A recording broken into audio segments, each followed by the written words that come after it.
Spain was, during the last years, the scene of one of those nationalist attacks in Catalonia.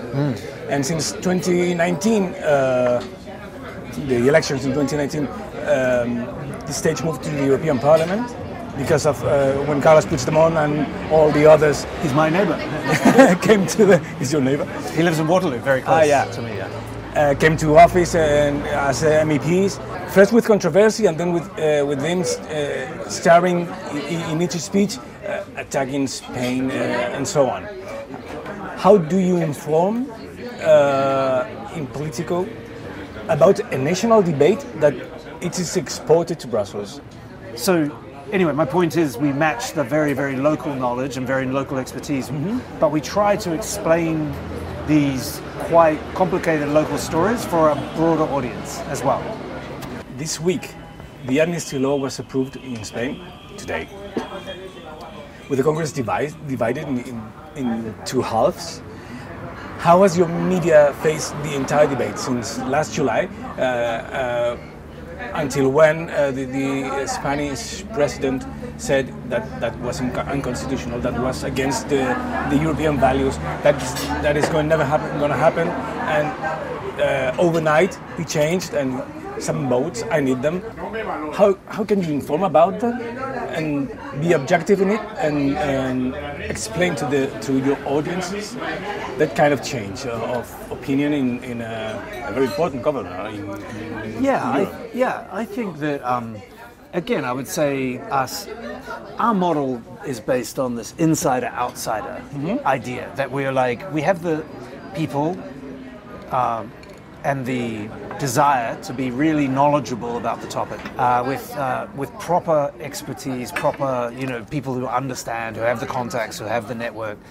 But the outsider part of it is we don't take sides. We're not cheering for Vox. We're not cheering for Sanchez. We're not cheering for any or Catalan independence. We don't have a skin in the game, we say, right? Yeah. We're not no dog in the fight. Maybe is one way to say it. So ideally, the way we cover it is from a curiosity perspective and from a sort of obsession with politics perspective. That's how we try to do it. So I can tell you, I personally have been many times called by Spanish officials in the Prime Minister's office and others yelling at me, very upset. Maybe I try to be very polite but very firm. I can tell. But it's very interesting how upset people get.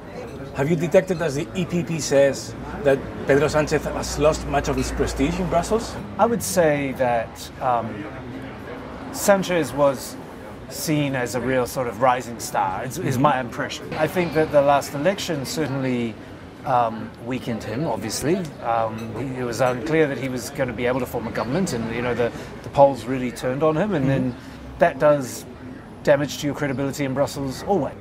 The idea that you're being attacked for something maybe your wife did, maybe not, and that you say, I'm going to think about whether I'm going to resign for 4 or 5 days. Maybe it makes sense in a Spanish political context. To somebody who's a novice in Spanish politics, it looks ridiculous. So, in Spain, more or less half of the country thought the same. Going to the other big issue that I pointed right now, this week Spain and Ireland and Slovenia today and Norway recognized the Palestinian state against the opinion of the majority of the other 27. Maybe, I don't know the counts right now, but maybe 15 countries in the European Union doesn't recognize Palestine. What consequences does this have for Europe's personality and weight as an actor in the Middle East? Has Europe lost this race too? It is crippling for the European Union and its authority and its ability to form consensus. Ursula von der Leyen saying one thing and Josep Borrell saying the other. It totally divides. That's it. Even within the top officials, you have Borrell saying one thing, a Spanish socialist saying one thing, a German, conservative saying the opposite. I would say, not to be too strong about it, but I would say that European Union has no credibility in the Middle East whatsoever. except as on a national level as a source of funds for different actors. Returning to populism with Donald Trump, are the liberal processes in Hungary and the one that suffered Poland, in a way, comparable, in your opinion, as the one denounced here in Spain? So I would say that there is a nervousness, but not a panic like you get,